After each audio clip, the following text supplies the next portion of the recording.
Hello, welcome to my channel. I'm Russell Day, and today we'll be making a bowl of Tonkatsu ramen. We will start off the night before by putting our pork bones in a large pot with some water and leaving it in the fridge until the morning.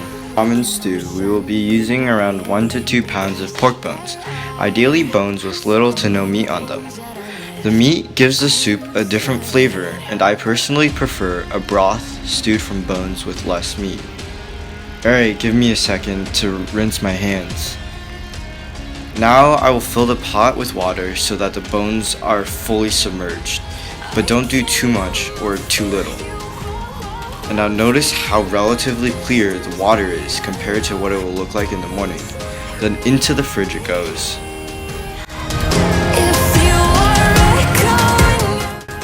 It's the next morning, and you can see how soaking the bones got rid of a lot of blood, and the water is now a darker shade of red. We're going to drain the bloody water and rinse the bones off a little before submerging the bones again with water, as we are going to blanch the bones. Blanching is a technique in cooking where you bring your bones to boil in order to clean them and help to get rid of any impurities that is released while cooking. Blanching does not take away from the flavor of the soup, but enhances it, as we'll be cooking these bones for a minimum of 6 hours, making every minor detail important, especially if it has to do with the majority of where the flavor is coming from. As the water reaches a boil, we can see how there is some scum that is accumulated near the top of the pot, and this is exactly why we blanch the bones first. We're going to strain the soup and thoroughly wash each pork bone, giving each one some love. These steps are especially important if you didn't soak the bones overnight or forgot to, speaking from personal experience, as it will get rid of any excess scum that is given off by the bones, giving your soup a better and smoother taste.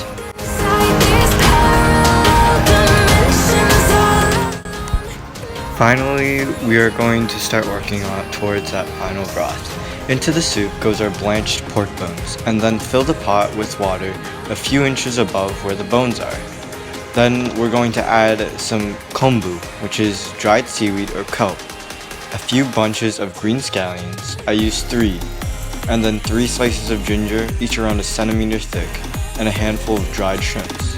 Both the kombu and the dried shrimps help to boost the umami flavor in the soup, which is sort of like a fifth taste that is separate from the 4 traditional tastes being sweet, sour, salty, and bitter.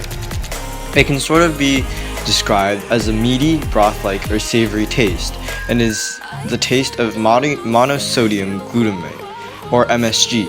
However, MSG that is found naturally is different than that made artificially, and can also be found in tomatoes and cheese. What I'm trying to say is it's good and helps to bring a distinct flavor to the soup. Now, after that long rant, we're just going to bring this soup to a boil.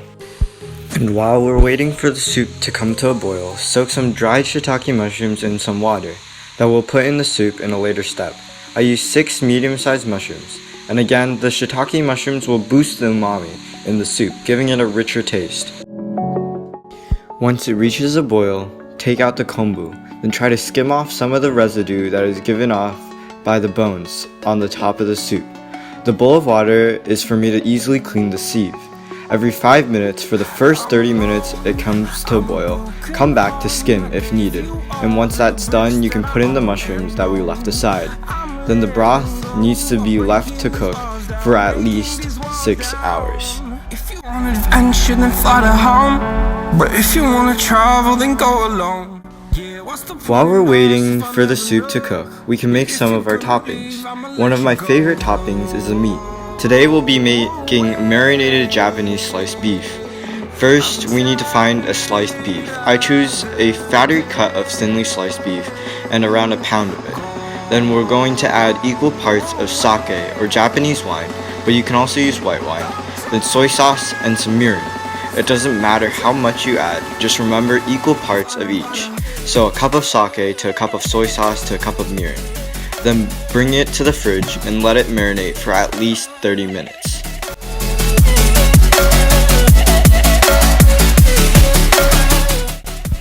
Alright, so I've been cooking the soup for about 8 hours, and you can see how much the soup has reduced and how silky white the soup has become. We will drain it and set it aside until we start plating. My own little nightmare, I call it hell, oh well. It's time to get back up, climbing and climbing, I'm done with this ride. Then onto the noodles and marinated beef. While we wait for the water to boil for the noodles, we will start the beef. Ideally, we will cook it in a non-stick pan as it's easier, or a cast iron as we'll be able to get a really good sear on the beef. Here, I just used whatever pan we had and was able to use. And the noodles I'm going to be using are fresh noodles. And there's a big difference between dried and the fresh noodles. If you can't find any fresh noodles, however, you can always use dried ones. But if you're going to spend so much time making one dish, you might as well go out and try to find some. Alright, strain the noodles once they're done according to their cook times on the package, and it's time to plate up.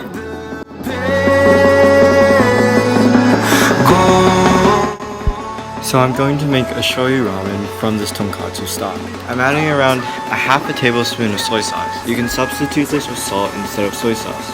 Then I'm going to add a few spoons of aromatic oil. You can use olive oil, garlic oil, just any kind of oil.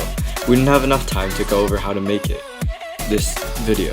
Then we add in our beautiful tonkatsu stock. Into our soup then goes some fresh noodles topped with our beef, a ramen egg, a piece of dry seaweed, and some green onions, bamboo shoots. You can find these at your local Chinese supermarket. A bit of red flakes, and finally top it off with some sesame seeds.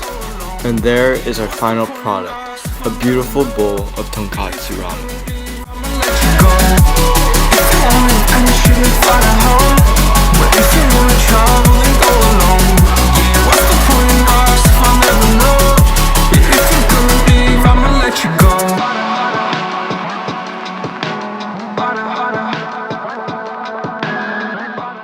Thank you so much for spending some time here at my channel, and I hope you have a wonderful day. Until next time, goodbye.